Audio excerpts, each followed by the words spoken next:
Hi friends, இன்னைக்கு வந்து பார்த்தீங்கன்னா என் ஃப்ரெண்டோட தம்பிக்கு மேரேஜ். ஸோ அது எங்கன்னு பார்த்தீங்கன்னா கேரளாவில் நடக்குது. சரின்னு சொல்லிட்டு நாங்களாம் வந்து பார்த்தீங்கன்னா ஒரு பெரிய பஸ்ஸில் ஃபேமிலியாக கிளம்பிட்டோம். தமிழ்நாடு பீப்புளுக்கு நிறைய பேருக்கு தெரியும்னு நினைக்கிறேன். இந்த மாதிரி நம்ம தோட்டத்து சைட்லாம் நின்று இந்த டிஃபன்லாம் சாப்பிட்றது தெரியும்னு நினைக்கிறேன். இது ஒரு செம்ம ஃபீலுங்க. ஃபேமிலியாக இருக்கும், ரொம்ப ரொம்ப பிடிச்ச விஷயம். அது மட்டும் பார்த்தீங்கன்னா கேரளா ரீச் ஆனதுக்கப்புறம் பார்த்தீங்கன்னா மாங்காய் மரம் நிறையா இருந்துச்சுங்க. சரின்னு சொல்லிட்டு நாங்களும் வந்து பார்த்தீங்கன்னா மாங்காய் அடிக்க ட்ரை பண்ணிட்டு இருந்தோம். அதுக்குள்ளே வந்து பார்த்தீங்கன்னா எங்கள் மேரேஜே முடிய போகுதுன்னு சொன்னா சொல்லி டக்குன்னு போனோம். அவரும் தாலியை கட்டி ஜம்முன்னு மேரேஜை முடிச்சிட்டாருங்க. கேரளா ரொம்ப ரொம்ப ஸ்பெஷலாக வந்து பார்த்தீங்கன்னா அவங்க போட லஞ்ச் தாங்க. ஏன்னா அவ்வளோ வெரைட்டி போடுவாங்க. சாப்பாடை விட அவங்க சைடிஸ் வேறு லெவலில் இருக்கும்.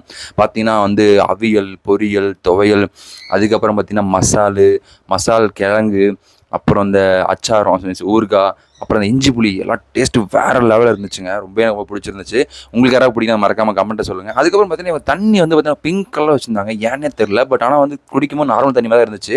கேட்டால் ரொம்ப ஹெல்த்துக்கு நல்லதுன்னு சொன்னாங்க. ஓகே குடிச்சு பார்த்தேன். அதுவும் நல்லா தான் இருந்துச்சு. அதுக்கப்புறம் ஸ்பெஷல் ஐட்டமாக அடப்புறது தான் வேறு லெவல் இருந்துச்சுங்க. யாரோட அடப்புறது ஃப்ரெண்டோ அவங்க மறக்காமல் கமெண்ட்டை சொல்லுங்கள்.